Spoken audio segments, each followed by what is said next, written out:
Pagi itu, pasar Majalengka berdenyut seperti jantung kota kecil yang tak pernah tidur. Asap dari wajan gorengan bercampur dengan aroma ikan asin dan suara pedagang yang berteriak menawarkan dagangan. Namun di tengah hiruk-pikuk itu, suasana mendadak hening ketika Suryadi melangkah masuk. Tubuhnya kekar, kaosnya lusuh, dan di lengan kirinya terlukis tato naga yang tampak hidup saat ototnya menegang. Semua orang tahu, bila lelaki itu datang, sebaiknya jangan membuat kesalahan sekecil apapun. Ia berjalan pelan, langkahnya berat tapi pasti, membawa aura yang membuat para pedagang menunduk. Di tangannya tergenggam rokok kretek yang asapnya mengepul seperti tanda kekuasaan. "Mana uang keamanan bulan ini?" Suaranya dalam dan serak, seperti batu digesekkan. Seorang pedagang buah gemetar menyerahkan beberapa lembar uang lusuh. Suryadi menerima tanpa senyum, lalu menepuk bahu lelaki itu dengan keras, seolah ucapan terima kasih yang bercampur ancaman. Ia sudah terbiasa menjadi ditakuti, bahkan menemukan kenyamanan di dalam ketakutan orang lain. Namun jauh di balik sorot matanya yang tajam, ada kehampaan yang tak bisa disembunyikan. Setiap kali ia duduk di pojokan pasar sambil menatap keramaian, hatinya terasa hampa. Orang-orang menjauh bukan karena hormat, tapi karena takut. Malam-malamnya dihabiskan di warung remang dengan botol minuman keras dan tawa palsu. Kadang, di antara mabuknya, bayangan wajah ibunya muncul, perempuan yang dulu selalu mengajaknya salat subuh sebelum meninggal ditikam oleh suaminya sendiri, ayah tiri Suryadi yang pemabuk. Sejak malam itu, Suryadi tak lagi percaya pada Tuhan, apalagi pada cinta. Pagi itu, saat ia duduk di bangku kayu dekat lapak ayam potong, ia memperhatikan anak-anak kecil yang berlari-lari sambil tertawa. Hatinya bergetar aneh. Ia teringat masa kecilnya, dulu ia juga suka berlari di gang sempit bersama teman-temannya, sebelum semuanya hancur oleh kemiskinan dan kekerasan. Suryadi menghela napas panjang, mencoba menepis kenangan itu. "Preman gak boleh melankolis," gumamnya lirih, menatap ujung rokok yang hampir padam. Beberapa orang anak muda dari kelompoknya datang. Mereka memanggilnya Bang Sur. Salah satu melapor bahwa pedagang baru di ujung barat pasar belum membayar uang keamanan. "Warung bakso baru, Bang. Cewek, masih muda, tapi ngeyel," kata mereka. Suryadi mengerutkan kening. "Cewek, di pasar sini berani ngeyel sama gue." Ia berdiri, menepuk celananya yang berdebu, lalu berjalan menuju arah barat dengan langkah berat. Dalam kepalanya, ia sudah membayangkan wajah pedagang keras kepala yang perlu diberi pelajaran. Namun semakin dekat ke warung itu, aroma kuah kaldu yang gurih justru menyergap hidungnya. Bau bawang goreng dan seledri seolah menembus pertahanan hatinya yang beku. Ia berhenti sejenak, menatap papan sederhana bertuliskan, "Bakso Huma." Dari balik gerobak, muncul seorang gadis muda berjilbab abu-abu, wajahnya teduh, senyumnya lembut. "Selamat pagi, Bang. Mau pesan bakso?" Suaranya bening, tidak gemetar seperti pedagang lain. Ada sesuatu dalam nada itu, ketenangan yang belum pernah Suryadi rasakan dari siapapun. Untuk sesaat, waktu seolah berhenti. Suara pasar memudar, hanya terdengar detak jantung Suryadi sendiri. Ia hendak membuka mulut untuk menegur, tapi kata-kata seolah tertelan. Ia menatap gadis itu, dan entah kenapa, pandangan matanya bergetar. "Iya, bakso satu," ucapnya pelan, nyaris tak terdengar. Gadis itu tersenyum ramah sambil menyiapkan mangkuk, tak tahu bahwa senyum itu sedang mengguncang hati seorang preman yang selama ini hidup tanpa kasih. Suryadi duduk di kursi panjang, menatap uap hangat yang naik dari mangkuknya. Di tengah hiruk-pikuk pasar, ia merasakan keheningan yang aneh, seperti ketenangan yang lama hilang. Ia bahkan tak peduli pada anak buahnya yang memandang heran dari jauh. Dalam dirinya, ada sesuatu yang mulai retak. Ia tak tahu bahwa pertemuannya dengan gadis penjual bakso itu akan menjadi awal dari perjalanan panjang, perjalanan seorang preman mencari arti cinta dan penebusan. Sejak pagi itu, bayangan gadis berjilbab abu-abu itu terus menghantui pikiran Suryadi. Namanya, Humairo, ia dengar dari seorang pedagang sayur yang kebetulan langganan warung baksonya. Entah kenapa, nama itu terasa lembut di lidah, seperti doa. Setiap kali Suryadi menutup mata, yang muncul bukan lagi wajah para musuhnya, tapi senyum tenang gadis itu, senyum yang menembus dinding hatinya yang selama ini keras dan penuh luka. Ia bahkan mulai meninggalkan rokoknya separuh, sesuatu yang tak pernah terjadi sebelumnya. Hari-hari berikutnya, Suryadi mulai punya kebiasaan baru, duduk di bangku panjang depan warung bakso Huma. Ia selalu datang dengan alasan yang sama, lapar. Tapi setiap kali Humairo menyajikan mangkuk bakso dengan tangan halusnya, ia merasa bukan perutnya yang kenyang, melainkan hatinya yang hangat. Kadang ia memandang gadis itu diam-diam, memperhatikan caranya menyapa pelanggan, caranya tersenyum pada anak kecil, bahkan caranya mengucap, "Alhamdulillah," saat dagangannya laris. Ada ketulusan yang belum pernah ia temui di dunia keras pasar Majalengka. Pedagang lain mulai bergosip, preman pasar bisa duduk anteng. Dunia mau kiamat kali, canda mereka setengah takut. Tapi Suryadi tak peduli. Ia tak lagi mengamuk, tak lagi menagih uang keamanan di sekitar warung Humairo. Ia bahkan beberapa kali membantu menata kursi, mengganti atap plastik yang bocor, atau mengangkut gas LPG tanpa diminta.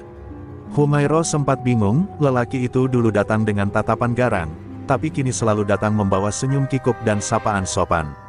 "Assalamualaikum, Mbak Huma," ucapnya suatu pagi dengan suara pelan. Humairo menjawab, "Waalaikumsalam, Bang Suryadi," dengan senyum tulus yang membuat dada Suryadi bergetar. Namun tidak semua orang menyukai perubahan itu.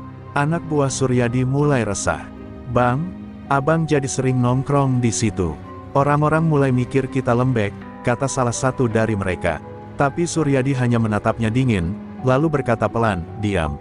Gue cuma makan bakso." Padahal di balik kalimat sederhana itu, hatinya sendiri berperang. Ia tahu, rasa yang tumbuh di hatinya bukan sekadar kagum. Ia jatuh cinta, sesuatu yang ia kira sudah mati bersama masa lalunya. Suatu sore, hujan deras mengguyur pasar. Warung-warung kecil mulai menutup, tapi Humairo tetap bertahan, menunggu pelanggan terakhirnya. Suryadi yang kebetulan lewat berhenti di depan warungnya. Ia melihat gadis itu menggulung celana sedikit, menguras air hujan yang masuk ke tenda, wajahnya basah tapi tetap tersenyum. "Mbak, udah sore, kenapa nggak pulang?" tanya Suryadi. "Belum maghrib, Bang. Rezeki masih di langit, siapa tahu ada yang lapar," jawabnya sambil tersenyum lembut. Jawaban itu sederhana, tapi seperti petir di hati Suryadi, mengingatkannya pada nasihat almarhum ibunya yang dulu selalu berkata hal serupa. Tanpa sadar, Suryadi ikut membantu menahan tenda agar tidak roboh diterpa angin. Mereka berdiri berdua di bawah hujan, basah kuyup, tapi ada kehangatan aneh di antara mereka. Humairo sempat menatap Suryadi lama, melihat tetes air yang jatuh di wajah keras lelaki itu. Ada luka, ada lelah, tapi juga ada kebaikan yang berusaha keluar dari balik lapisan kelam masa lalu. "Bang, kalau hujan begini biasanya enak makan bakso pedas," katanya ringan.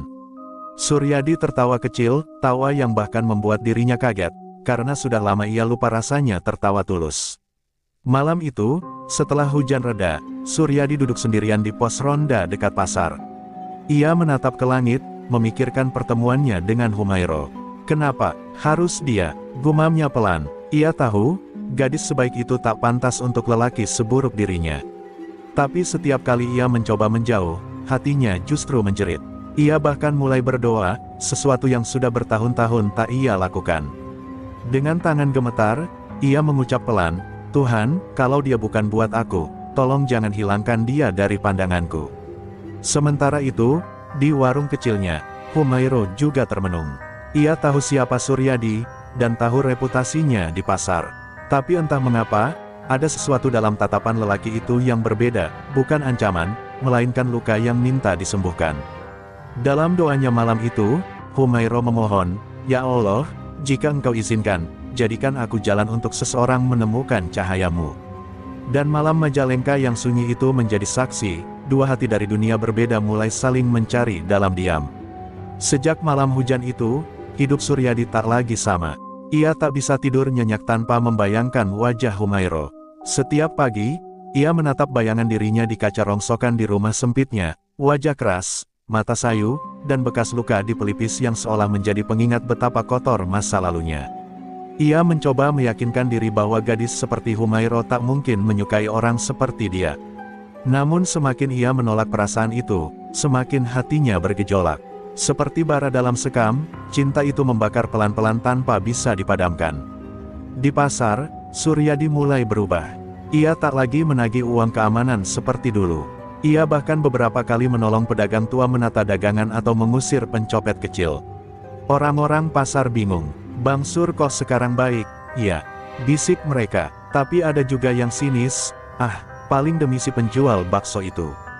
Suryadi mendengar semua omongan itu, tapi ia diam. Ia tak peduli, ia hanya tahu, tiap kali melihat Humairo tersenyum pada pelanggan, dadanya terasa damai, sesuatu yang tak bisa dibeli dengan uang atau kekuasaan. Namun kedamaian itu tak bertahan lama. Anak buahnya mulai kehilangan hormat. Mereka merasa pemimpin mereka menjadi lemah, kehilangan taring. "Bang, abang udah lupa siapa kita?" tanya Rojak, tangan kanan Suryadi, dengan nada kesal. "Pasar ini dulu kita yang kuasain. Gara-gara cewek itu, abang jadi banci." Suryadi menatapnya tajam. "Kalau lo nggak suka, keluar dari pasar ini." Kalimat itu keluar dengan nada tenang, tapi dingin. Malam itu, Rojak pergi dengan amarah, dan sejak itu, Suryadi tahu, badai sedang menunggu di depan. Di sisi lain, Humairo mulai mengenal Suryadi lebih dekat.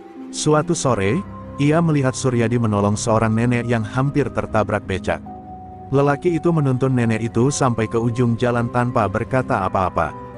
Humairo tersenyum melihatnya dari jauh, hatinya bergetar. Ia mulai percaya, di balik tubuh kekar dan wajah garang itu, ada jiwa yang sedang berjuang keluar dari kegelapan. Tapi ia juga tahu, masa lalu tak mudah dihapus. Dalam diam, ia mulai mendoakan lelaki itu setiap malam, agar hatinya dijaga dari godaan dan amarah. Hari berganti minggu, Suryadi semakin sering datang ke warung bakso, bukan hanya untuk makan, tapi untuk membantu. Kadang ia membawa galon air, kadang sekadar memperbaiki tenda yang sobek. Setiap kali ia datang, pelanggan merasa aman. Tapi Humairo justru mulai canggung, ia tahu, kedekatan mereka jadi bahan gosip di pasar. Suatu hari, ia menegur lembut, "Bang, kalau abang terus di sini, orang bisa salah paham." Suryadi terdiam lama, menunduk. "Biarin aja orang ngomong, Mbak. Yang penting saya nggak niat buruk." Ucapannya sederhana, tapi matanya jujur. Dan untuk pertama kalinya, Humairo tak sanggup menatap balik. Malam itu, Suryadi pulang dengan langkah berat. Ia berhenti di musola kecil dekat pasar, tempat ibunya dulu sering salat. Entah dorongan dari mana, ia masuk dan duduk di pojokan. Dari jendela kecil, cahaya bulan masuk menembus wajahnya yang lelah. Ia menatap sajadah, lalu berkata pelan, "Bu, Suryadi udah capek hidup kayak gini." Suaranya parau, dan air mata yang lama terkubur akhirnya jatuh juga. Ia menatap langit-langit musola yang gelap dan untuk pertama kalinya dalam bertahun-tahun, ia menundukkan kepala di hadapan Tuhan.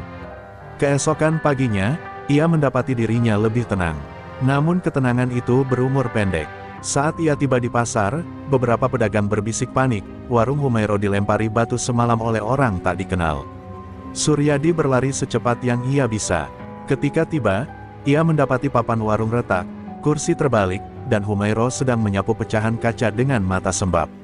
"Siapa yang ngelakuin ini?" tanya Suryadi dengan nada bergetar. Humairo hanya menjawab pelan, "Saya nggak tahu, Bang, mungkin ada yang nggak suka." Suryadi mengepalkan tangan, matanya merah menahan amarah. Ia tahu siapa dalangnya, Rojak dan kelompoknya. Namun saat ia hendak beranjak untuk membalas, Humairo menahan tangannya. "Jangan, Bang. Kalau abang benar-benar mau berubah, jangan lawan dengan kekerasan." Suryadi menatap gadis itu lama. Hujan tiba-tiba turun deras, membasahi wajah mereka berdua. Di tengah dinginnya hujan dan kaca berhamburan di tanah, Suryadi berjanji dalam hati, ia akan melindungi gadis itu, bukan dengan tinjunya, tapi dengan hatinya. Malam itu, setelah kejadian warung dilempari batu, Suryadi duduk sendirian di bawah jembatan dekat pasar. Hujan belum benar-benar berhenti, dan air sungai mengalir deras membawa sisa-sisa sampah pasar yang hanyut. Ia menatap ke air, wajahnya muram, tangannya bergetar menahan amarah yang belum sepenuhnya padam. Di kepalanya, suara Humairo terus terngiang, "Kalau abang benar-benar mau berubah, jangan lawan dengan kekerasan." Kata-kata itu seperti pisau tajam yang menusuk, mengingatkan bahwa setiap darah yang tumpah di tangannya hanya akan membawa dosa baru. Tapi bagaimana mungkin ia diam, ketika orang yang ia cintai disakiti. Keesokan paginya, Suryadi datang ke pasar lebih awal dari siapapun. Ia membantu Humairo menata kembali warungnya. Meski tubuhnya kekar, gerakannya lembut, seperti seseorang yang sedang memperbaiki sesuatu yang jauh lebih rapuh daripada kayu dan tenda yang rusak. Perasaan gadis itu. "Maaf ya, Mbak," katanya pelan sambil menunduk. "Semua ini gara-gara saya." Humairo berhenti menyapu, menatap wajah Suryadi yang tampak bersalah. "Jangan salahin diri sendiri, Bang. Kadang ujian datang justru buat nguatin kita." Suara lembut itu membuat dada Suryadi sesak. Ia tak pernah disapa dengan kasih seperti itu sebelumnya, seolah setiap kalimat dari bibir gadis itu jadi obat bagi luka yang tak terlihat. Namun siang itu, ketika pasar mulai ramai, kelompok rojak datang lagi, kali ini bukan untuk menyerang, tapi untuk mempermalukan. "Bang Sur sekarang tukang sapu ya?" ejek mereka sambil tertawa. Beberapa pedagang menatap takut. Suryadi hanya diam, menahan diri dengan tangan mengepal di balik meja. Tapi ketika rojak hampir menendang gerobak bakso Humairo, insting lamanya bangkit. Ia berdiri, menatap tajam. "Sentuh warung ini, gue patahin tangan lo."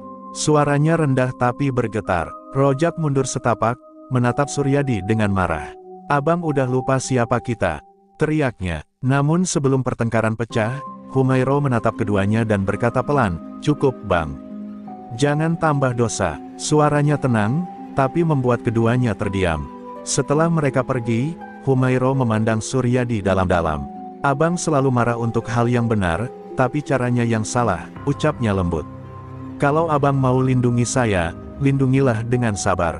Suryadi hanya bisa menunduk, bibirnya bergetar tapi tak ada kata keluar. Ia ingin bicara, ingin mengatakan bahwa semua ini karena cinta, tapi ia takut. Takut mengotori nama gadis sebersih itu dengan pengakuan dari lelaki sekelam dirinya. Ia hanya menjawab lirih, "Saya nggak tahu caranya jadi orang baik, Mbak. Tapi kalau Mbak percaya, saya mau belajar." Beberapa hari kemudian, Humairo mendapati Suryadi duduk di depan warung setelah waktu Isya. Ia tampak memandangi musola kecil di seberang pasar. "Abang nggak salat?" tanya Humairo sambil menghampiri. Suryadi tersenyum samar. "Dulu, waktu kecil, saya sering diajak ibu. Tapi sejak ibu nggak ada, saya nggak pernah lagi." Ia menatap lantai, dan untuk pertama kali Humairo melihat mata Suryadi berair. "Saya waktu itu masih kecil. Malam waktu ibu mati, saya coba nolong dia dari pukulan ayah tiri saya. Tapi saya kalah. Lengan saya disabat pisau. Lihat." Ia menggulung lengan bajunya, memperlihatkan bekas luka panjang di bahu kiri. "Sejak malam itu, saya nggak percaya Tuhan peduli sama saya." Suaranya serak, setiap kata terasa seperti luka lama yang kembali menganga. Humairo terdiam, menatap luka itu dengan mata berkaca.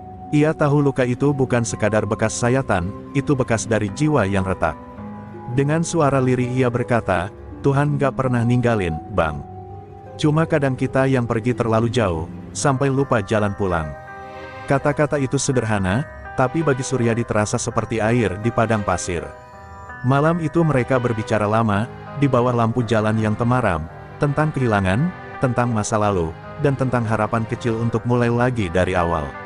Sejak malam itu, Suryadi mulai sering ke musola. Awalnya hanya duduk di teras, menatap orang-orang salat. Lalu perlahan, ia ikut berwudu, meski kikuk.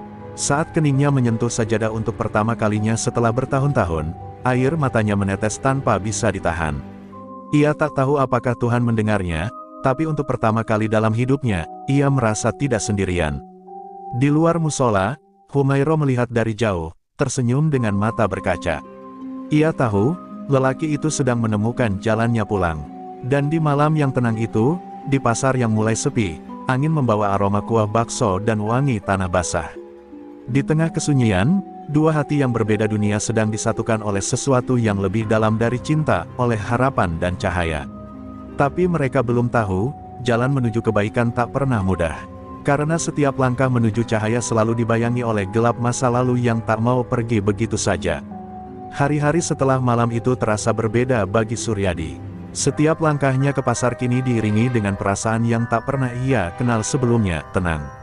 Ia masih preman di mata orang-orang, tapi dalam dirinya sedang tumbuh sesuatu yang baru, keyakinan. Ia mulai belajar wudhu dengan benar, menirukan gerakan salat dari jamaah di musola kecil itu, dan meski sering salah, ia terus mencoba. Humairo yang melihat dari jauh hanya tersenyum, tak pernah menegur, tak pernah menggurui. Ia tahu, perubahan sejati tak lahir dari paksaan, melainkan dari hati yang tersentuh. Suatu sore, saat pasar mulai sepi, Humairo memanggil Suryadi ke warungnya. Di atas meja tergeletak sebuah Al-Quran kecil dengan sampul hijau. "Bang, ini mushaf ayah saya. Beliau dulu sering bilang, siapapun bisa berubah kalau mau dekat sama firman Allah. Saya mau kasih ini buat abang." Suryadi tertegun. Tangannya gemetar saat menerima kitab itu. "Saya nggak bisa baca Arab, Mbak." Humairo tersenyum lembut. "Nggak apa-apa, Bang. Baca terjemahnya dulu. Kadang bukan hurufnya yang menyentuh, tapi maknanya." Saat itu, mata Suryadi berkaca. Tak ada yang pernah memberinya sesuatu seindah itu, bukan barangnya, tapi niat tulus di baliknya. Malamnya, di rumah sempit yang berdinding triplek, Suryadi membuka mushaf itu untuk pertama kalinya. Ia membaca terjemahan ayat demi ayat dengan suara bergetar.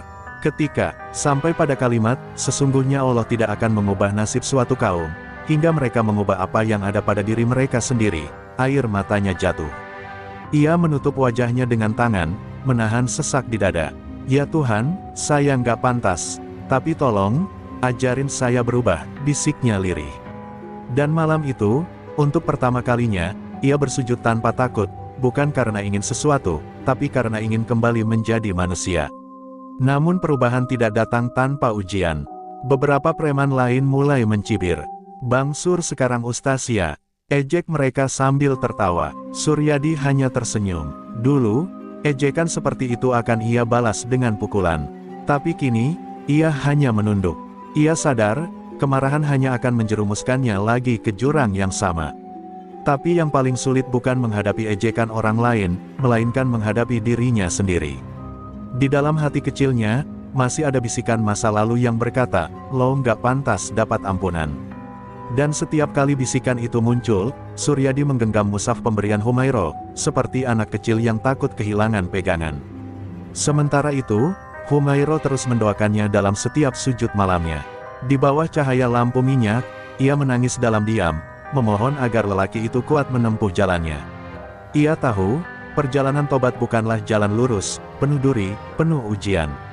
Ia tak tahu kenapa hatinya begitu peduli, tapi ia yakin Tuhan menanamkan rasa itu bukan untuk dihindari, melainkan untuk menjadi ladang kebaikan.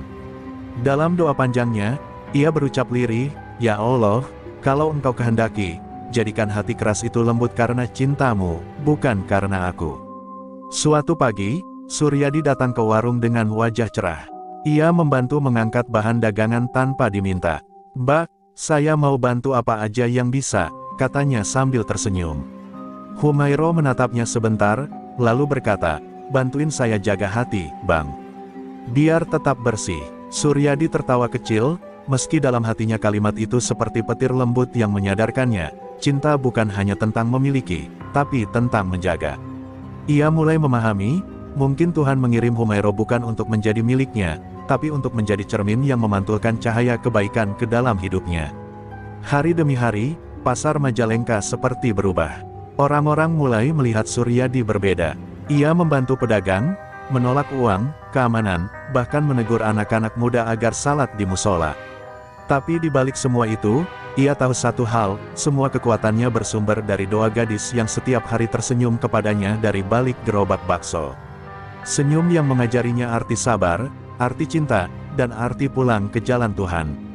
Namun, di antara ketenangan itu, bayangan gelap mulai bergerak. Rojak dan gengnya tak tinggal diam.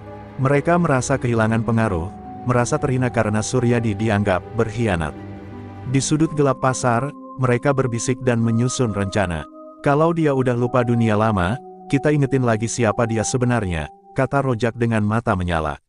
Dan malam itu, tak ada yang tahu bahwa badai besar sedang bersiap menghantam kehidupan Suryadi, badai yang akan menguji seberapa kuat doa seorang gadis pesantren bisa melindungi hati seorang mantan preman. Malam itu, pasar Majalengka sudah sepi. Lampu-lampu temaram menggantung di antara kios yang tertutup setengah, hanya suara jangkrik dan gesekan plastik yang tersisa. Di sudut pasar, Rojak dan geng lamanya berkumpul di bawah sinar lampu jalan yang redup. Wajah mereka penuh kebencian, bukan sekadar karena kehilangan uang, tapi karena harga diri mereka diinjak. "Dia pikir bisa jadi orang suci cuma gara-gara cewek itu," geram Rojak sambil menendang botol kosong. "Besok, kita kasih dia pelajaran. Biar tahu, darah preman gak bisa dicuci pakai doa." Sementara itu, di rumahnya yang sederhana, Suryadi duduk bersila di atas tikar usang. Mushaf kecil pemberian Humairah tergeletak di pangkuannya. Ia baru saja menutupnya setelah membaca beberapa ayat tentang kesabaran. Wajahnya tenang, tapi entah kenapa malam itu hatinya gelisah. Angin berembus dari jendela, membuat lampu minyak bergoyang. Ia menatap keluar, ke arah pasar yang jauh, dan perasaannya tak enak. "Ya Allah, lindungi dia," bisiknya pelan, tanpa tahu bahwa di saat yang sama, bayangan-bayangan dari masa lalunya sedang bergerak ke arah warung bakso yang begitu berarti baginya. Menjelang tengah malam, suara kaca pecah menggema di ujung pasar. Tenda bakso Humairah dirobohkan, kursi ditendang, panci dilempar hingga berguling. Para pelaku menutup wajah dengan jaket hitam, tertawa sambil berlari. Dari jendela kamar kosnya yang tak jauh dari sana, Humairah terbangun. Ia menatap keluar, melihat warung kecilnya dirusak dalam gelap. Ia menjerit lirih, tapi tak berani keluar. Air matanya mengalir tanpa suara. "Ya Allah," bisiknya parau, "kenapa engkau uji hamba secepat ini?" Pagi harinya, pasar bergemuruh. Orang-orang berkumpul di depan warung Humairah yang kini hanya tersisa puing kayu dan pecahan mangkuk. Suryadi datang dengan langkah cepat, wajahnya pucat. Begitu melihat kerusakan itu, tubuhnya menegang, napasnya memburu. Ia berlutut, mengambil sendok yang bengkok dan melihat nama, Huma, di papan yang patah. Matanya memerah, darahnya mendidih. "Rojak," gumamnya, seperti menyebut nama setan lama yang kembali dari kubur. Ia berdiri, mengepalkan tangan, tapi kemudian teringat wajah Humairah, tatapan lembutnya yang dulu menahan amarahnya. "Kalau abang mau berubah, jangan lawan dengan kekerasan." Suara itu berputar di kepalanya, membuatnya menahan diri sekuat tenaga. Tapi dunia tak mengerti orang yang menahan diri. Beberapa pedagang berbisik di belakangnya. Dulu dia ditakuti, sekarang malah diam aja. Bisikan itu seperti cambuk bagi harga diri lamanya. Ia menutup wajahnya dengan kedua tangan, berusaha melawan bisikan gelap dalam kepalanya yang memaksa, "Balas, Sur. Jangan biarin mereka injak harga dirimu." Hatinya bertarung, antara iman yang baru tumbuh dan darah lamanya yang masih mendidih. Ia merasa seolah ada dua Suryadi dalam dirinya, yang satu ingin berdoa, yang lain ingin menumpahkan darah. Siang itu, Humairah datang ke pasar dengan mata sembab. Ia melihat Suryadi berdiri di depan reruntuhan warungnya, wajahnya gelap seperti awan badai. "Bang," panggilnya pelan. Lelaki itu tak menjawab. "Kalau abang balas, apa bedanya abang sama mereka?" Lanjutnya dengan suara gemetar. Suryadi terdiam, dadanya naik turun, menahan ledakan yang nyaris pecah. "Saya cuma pengen mereka tahu, saya bukan pengecut," katanya berat. Humairah menatapnya, lalu berkata, "Kadang yang paling kuat itu bukan yang berani memukul, tapi yang sanggup menahan." Air matanya jatuh pelan, dan kata-kata itu mengguncang hati Suryadi lebih dari pukulan manapun. Malamnya, Suryadi kembali ke musola kecil itu. Ia bersujud lama, tubuhnya gemetar menahan tangis. "Tuhan, saya nggak tahu harus bagaimana. Saya cuma manusia yang lagi belajar. Tolong jangan biarkan saya jatuh lagi." Suaranya lirih, pecah di antara isak. Di luar, hujan turun deras, membasahi pasar yang kini hancur sebagian. Sementara di pojokan musola, Rojak diam-diam memperhatikan dari jauh. Ia melihat Suryadi bersujud, dan di matanya yang gelap, itu bukan tanda tobat, tapi penghinaan. Ia tersenyum miring. "Besok malam," bisiknya ke anak buahnya, "kita tuntaskan semuanya." Dan begitu malam berganti, suara gemuruh lain mengguncang Majalengka. Tapi kali ini bukan tawa, bukan ejekan. Malam itu akan menjadi malam ketika masa lalu dan masa kini saling bertabrakan, dan darah akan kembali tumpah di pasar yang dulu menjadi saksi lahirnya cinta. Sebuah ujian besar akan datang, bukan hanya bagi Suryadi, tapi bagi iman yang baru saja tumbuh dari doa seorang gadis pesantren. Hujan baru saja reda malam itu. Jalanan pasar Majalengka masih basah, memantulkan cahaya lampu neon yang berkelip di antara kios kosong. Suryadi berjalan perlahan di tengah gelap, dengan jaket lusuh menutupi tubuhnya. Langkahnya berat, bukan karena lelah, tapi karena beban di dadanya. Ia tahu Rojak akan datang malam ini. Bisik-bisik para pedagang siang tadi sudah cukup jadi tanda. Tapi bukan takut yang ia rasakan, melainkan getir. Ia tak ingin kekerasan lagi, tapi juga tak sanggup terus diam ketika orang-orang yang ia lindungi disakiti. Kalau ini memang harus terjadi, gumamnya pelan, biar jadi akhir dari semua dosa saya. Dari ujung gang, suara langkah kaki terdengar. Rojak muncul bersama 4 anak buahnya, menenteng besi panjang dan rantai motor. Wajah mereka menyeringai dalam gelap, seperti iblis yang haus darah. "Surya Adi," teriak Rojak dengan nada mengejek. "Katanya udah tobat." "Heh, tobat kok ngumpet di musola?" Suryadi berdiri tegak, menatap mereka tanpa gentar. "Aku nggak nyari masalah, Jak. Tapi kalau kalian masih ganggu Humairo atau pedagang lain, aku nggak bakal diem." Rojak tertawa keras, suaranya menggema di antara kios. "Oh, jadi gara-gara cewek penjual bakso itu lo lupa siapa lo sebenarnya?" Preman pasar yang dulu ditakuti semua orang. Pertarungan pecah secepat kilat. Rojak menghantamkan besinya, Suryadi menangkis dengan tangan kosong. Suara benturan logam, hujan yang menetes dari atap seng, dan desah napas berat mereka berpadu dalam malam yang mencekam. Suryadi menahan diri sekuat tenaga, tak ingin membunuh, hanya melindungi diri. Tapi darah tetap menetes dari pelipisnya, dan tanah becek menjadi saksi pertempuran 2 masa lalu yang saling menolak untuk mati. Di antara kekacauan itu, salah satu anak buah Rojak menarik pisau dari saku, mengarah ke punggung Suryadi. Tepat saat itu, suara lembut yang gemetar memecah udara. "Bang, cukup!" teriak Humairo, berlari dari kejauhan dengan mukena masih menempel di kepalanya. Ia baru selesai salat malam di musola, dan entah kenapa hatinya terdorong untuk keluar. Matanya membelalak melihat darah di wajah Suryadi. "Bang, jangan, ini bukan jalan yang abang cari." Rojak menatapnya, lalu menyeringai kejam. "Nah, ini dia sumber masalahnya." Ia melangkah cepat ke arah Humairo, tangan terangkat tinggi. Tapi sebelum pukulan itu sempat mendarat, Suryadi berlari, menubruk tubuh Rojak hingga mereka berdua jatuh menghantam gerobak besi. Suara dentuman keras membuat semua orang membeku sejenak. Suryadi bangkit perlahan, menarik napas berat. Rojak tergeletak, memegangi dada dengan wajah kesakitan. Suryadi berdiri di atasnya, menatapnya dengan mata penuh amarah bercampur luka. Pisau Rojak tergeletak di dekat kaki Suryadi.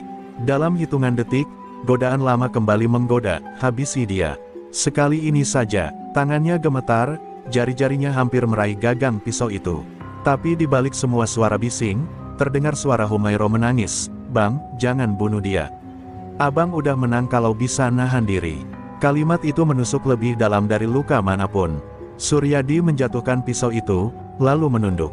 "Udah cukup, Jak. Gue nggak mau hidup kayak lo lagi." Suaranya berat, tapi tegas. Ia lalu berbalik, menarik napas panjang, dan menatap langit malam yang kini mulai tenang. Rojak masih di tanah, menatapnya dengan mata kebencian yang kini berubah menjadi ketakutan. Tak lama kemudian, suara sirene polisi menggema dari kejauhan. Beberapa pedagang rupanya melapor setelah mendengar keributan.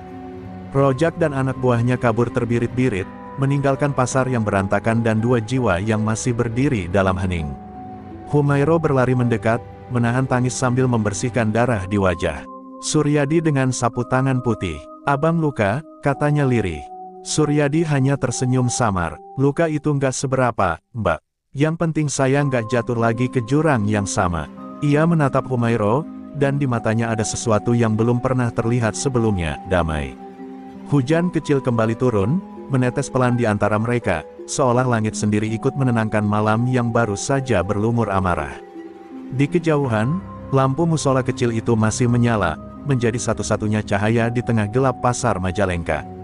Suryadi memandangnya lama, lalu berkata pelan, "Mungkin Tuhan sengaja bikin saya jatuh sejauh itu, biar saya tahu rasanya bangkit." Humairo hanya tersenyum, menatapnya penuh haru. Dalam hati kecilnya, ia tahu malam ini bukan sekadar pertarungan antar preman, tapi pertarungan antara masa lalu dan masa depan. Dan untuk pertama kalinya, Suryadi memilih untuk menang dengan cara yang benar. Pagi itu, pasar Majalengka sunyi seperti habis disapu badai. Gerobak terbalik, kayu berserakan, dan tanah masih basah oleh sisa hujan malam tadi. Di depan musola kecil, Suryadi duduk bersandar pada tembok dengan perban di kepala. Luka di pelipisnya masih merah, tapi yang paling terasa bukan sakit fisik, melainkan kelegaan. Untuk pertama kalinya dalam hidupnya, ia melewati malam berdarah tanpa membalas dendam. Ia memandang ke langit, dan embun pagi seolah menjawab doa yang semalam tertahan di tenggorokannya. Mungkin beginilah rasanya menang tanpa harus menyakiti, pikirnya lirih. Humairo datang membawa termos air dan kain bersih. Wajahnya pucat karena semalaman tidak tidur. Tanpa banyak bicara, ia duduk di samping Suryadi dan mulai mengganti perban dengan lembut. Setiap sentuhan tangannya seolah membawa ketenangan yang tak bisa dijelaskan. "Bang, kalau saja abang tadi nurutin amarah, mungkin abang udah di sel sekarang," katanya pelan. Suryadi tersenyum samar. "Iya, Mbak, tapi waktu saya lihat muka Rojak di tanah, entah kenapa, saya malah kasihan. Dulu saya juga kayak dia, hidup dari marah, nggak tahu arah." Humairo menatapnya dengan mata berkaca. "Berarti doa saya nggak sia-sia, Bang." Suryadi terdiam, bukan karena tak ingin menjawab, tapi karena takut suaranya pecah oleh haru. Beberapa pedagang datang menghampiri mereka, membawa teh panas dan makanan. Mereka yang dulu takut kini menepuk bahu Suryadi dengan hormat. "Kita semua lihat gimana lo lindungi pasar ini, Sur. Sekarang lo bukan preman, lo pelindung," kata seorang bapak tua dengan nada tulus. Suryadi menunduk, merasa malu sekaligus hangat. Dulu ia menguasai pasar dengan ketakutan, tapi kini ia dihormati karena keberanian menahan amarah. Ia menyadari, kekuatan sejati bukan pada tangan yang keras, melainkan pada hati yang lembut. Namun tak semua luka bisa sembuh begitu saja. Warung bakso Humairo rusak parah, panci, gerobak, dan peralatan banyak yang hancur. Saat sore tiba, Suryadi membantu memperbaikinya. Tangannya terbalut perban, tapi ia tetap memalu kayu, menambal atap, menegakkan papan nama yang dulu patah. Di tengah kerja itu, Humairo menatapnya, lalu berkata lembut, "Abang tahu nggak? Dulu saya sering berdoa minta Tuhan kirim orang yang bisa bantu saya kuat. Nggak harus sempurna, asal mau belajar. Dan saya rasa, doa itu akhirnya dijawab." Suryadi berhenti memalu, menatapnya lama, lalu tersenyum kecil. "Berarti kita sama, Mbak. Saya juga doa biar dikasih alasan buat berubah. Dan Tuhan kasih alasan itu dalam bentuk kamu." Sore berubah menjadi senja, cahaya jingga menembus sela-sela atap seng, menerpa wajah mereka berdua. Hening, tapi penuh makna. Di kejauhan, anak-anak berlari di gang pasar, tertawa lepas, sesuatu yang dulu jarang terdengar karena takut pada preman. Sekarang, suasana pasar itu hidup kembali. Suryadi menatap mereka dan berkata pelan, "Dulu saya pikir kebahagiaan itu waktu semua orang takut sama saya. Sekarang saya baru tahu, kebahagiaan itu waktu orang tersenyum karena kita nggak nyakitin mereka lagi." Humairo menunduk, menahan air mata haru. Malamnya, setelah semua tenang, Suryadi duduk di musola sendirian. Mushaf kecil pemberian Humairo ia letakkan di pangkuan. Ia membuka halaman yang dulu membuatnya menangis. Sesungguhnya Allah tidak akan mengubah nasib suatu kaum, hingga mereka mengubah apa yang ada pada diri mereka sendiri. Ia tersenyum, kini bukan karena sedih, tapi karena mengerti. "Ternyata engkau benar, Tuhan," ucapnya lirih. Perubahan itu bukan mukjizat yang datang tiba-tiba, tapi pilihan yang harus terus dijaga. Di luar, bulan menggantung penuh, cahayanya jatuh lembut ke wajahnya yang kini tenang. Beberapa hari kemudian, Rojak tertangkap polisi setelah mencoba merampok toko di kota sebelah. Berita itu tersebar cepat, dan pasar Majalengka kembali damai. Namun bagi Suryadi, kemenangan terbesar bukan ketika musuhnya ditangkap, tapi ketika hatinya tidak lagi ingin membalas. Ia membantu Humairo membuka kembali warung baksonya. Setiap pelanggan yang datang bukan hanya membeli makanan, tapi juga menyaksikan dua manusia yang saling menguatkan, satu yang mengajari arti cinta tanpa syarat, satu lagi yang belajar arti tobat dengan tulus. Dan ketika malam turun lagi, di bawah cahaya lampu pasar yang remang, Suryadi menatap Humairo yang sibuk melayani pembeli. Ia tersenyum, menatap ke langit, lalu berbisik pelan, "Dulu saya cuma preman yang nggak tahu arah. Tapi sekarang, saya punya alasan buat hidup. Bukan karena cinta pada manusia, tapi karena cinta yang nganterin saya balik ke Tuhan."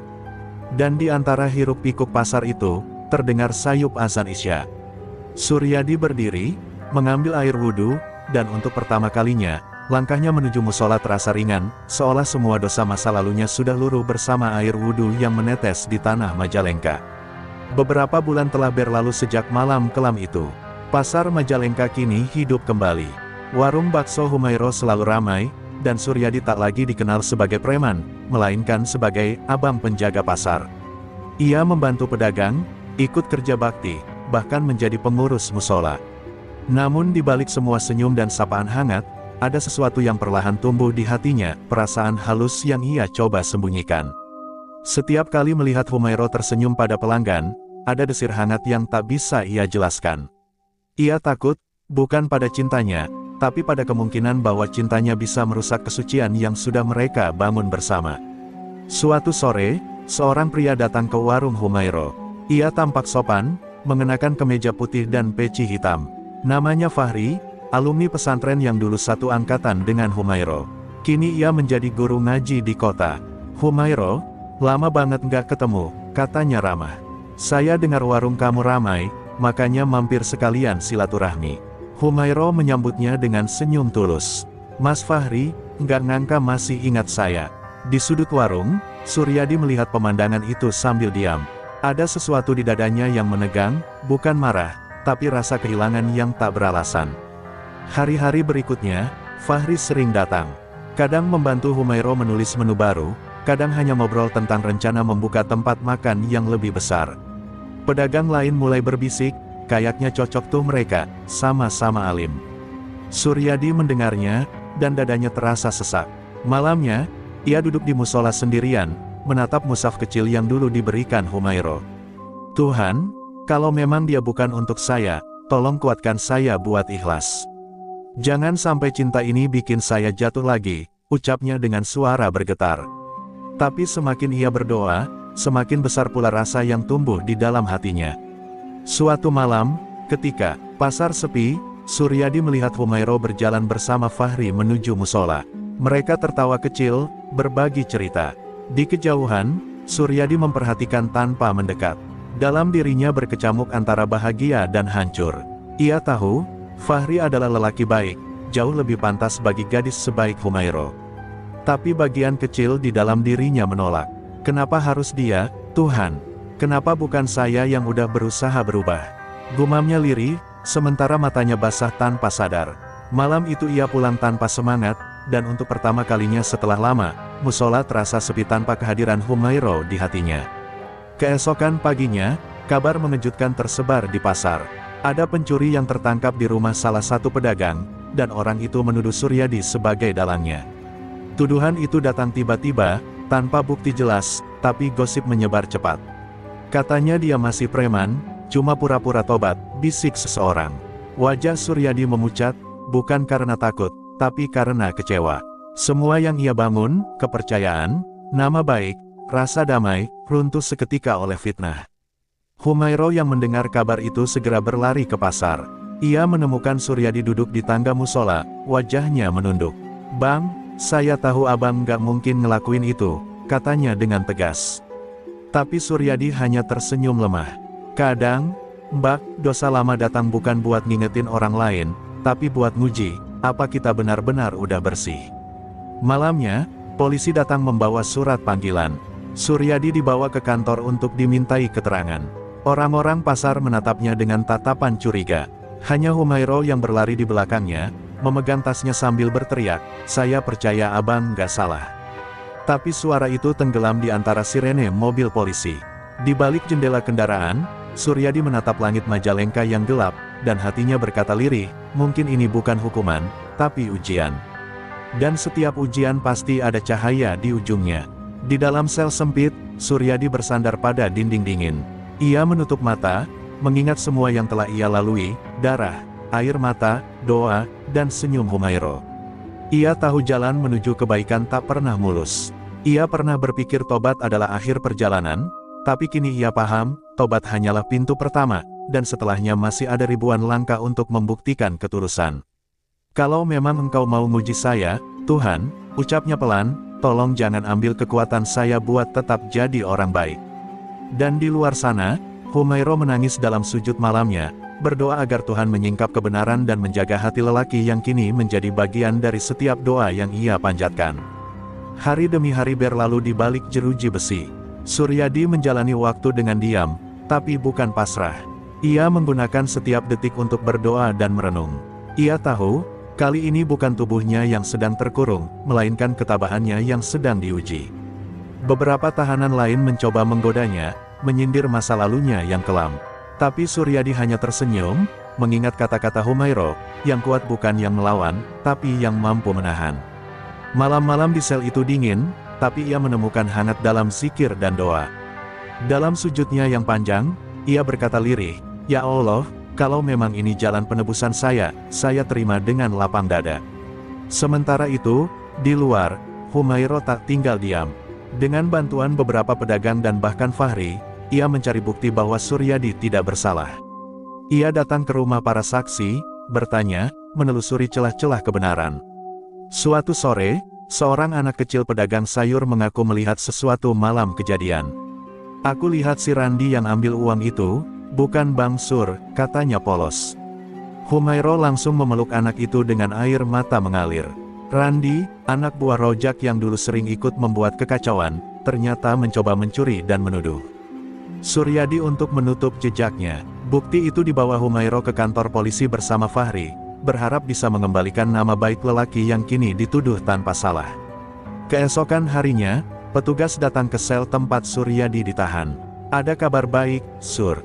Kamu dibebaskan. Ternyata kamu bukan pelakunya." Suryadi menatap petugas itu lama, seolah tak percaya. "Saya bebas?" tanyanya pelan, dan petugas mengangguk.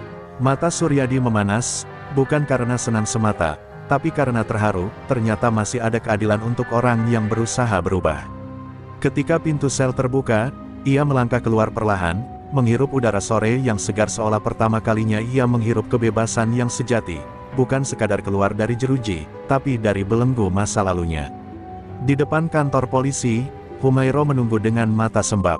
Begitu melihat Suryadi keluar, ia langsung berlari menghampiri, tanpa peduli tatapan orang sekitar. "Saya tahu abang nggak salah," suaranya bergetar, menahan tangis. Suryadi menatapnya lama, lalu berkata pelan, "Saya juga tahu, Mbak, kalau cuma 2 orang seperti kamu yang bisa jagain saya di tempat sekelam itu." Humairah tersenyum di sela air mata. "Doa saya kecil, Bang. Yang besar itu niat abang buat tetap jadi orang baik." Suryadi menunduk, lalu menjawab, "Kalau nggak ada doa itu, niat saya nggak akan kuat." Beberapa hari setelah bebas, Suryadi kembali ke pasar. Orang-orang menyambutnya dengan pelukan dan ucapan maaf. "Kami salah, Sur. Kami percaya gosip," kata seorang pedagang tua. Suryadi hanya tersenyum, menyalami mereka satu persatu. "Saya udah maafin dari sebelum kalian minta," ujarnya lembut. Di tengah keramaian itu, ia melihat Randi, si pencuri yang membuatnya dipenjara, berdiri di sudut dengan kepala tertunduk. Tanpa marah, Suryadi menghampirinya, menepuk bahunya, dan berkata, "Saya dulu juga salah, Dik. Kalau kamu mau berubah, masih ada waktu." Randi menatapnya, lalu menangis terisak. Saat itu, pasar yang dulu jadi tempat kekerasan, kini menjadi saksi betapa pengampunan bisa lebih kuat dari dendam. Senja pun turun. Di depan musola yang dulu sering ia datangi dengan penuh amarah, kini Suryadi berdiri bersama Humairah. Suara azan berkumandang lembut, dan ia menatapnya dengan mata tenang. "Saya pernah jatuh berkali-kali, Mbak," katanya pelan. "Tapi setiap kali jatuh, saya selalu nemuin satu alasan buat bangkit. Dan alasan itu, selalu ada di sini." Ia menatap Humairah, yang tersenyum dengan mata berkaca. "Bangkit bukan karena cinta saya, Bang, tapi karena cinta Tuhan yang gak pernah ninggalin hambanya," balasnya dengan suara bergetar. Malam itu, setelah salat berjamaah, Suryadi duduk di depan musola menatap pasar yang kini sunyi. Di tangannya masih ada mushaf kecil bersampul hijau, mushaf yang dulu mengubah hidupnya. Ia membuka halaman yang sudah lusuh, lalu membaca ayat yang dulu membuatnya menangis pertama kali. Kali ini, ia tidak menangis lagi, tapi tersenyum. "Terima kasih, Tuhan," bisiknya, "karena lewat semua luka, Engkau tunjukkan cahaya." Di kejauhan, Humairah menutup warung baksonya, menatap ke arah Suryadi yang bersujud di bawah cahaya lampu musola.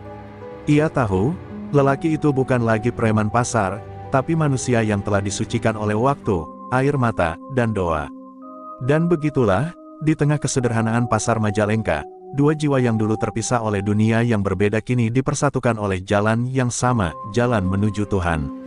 Cinta mereka tak diikat oleh janji atau kata manis, melainkan oleh perjuangan dan pengorbanan yang membungkusnya dengan keikhlasan.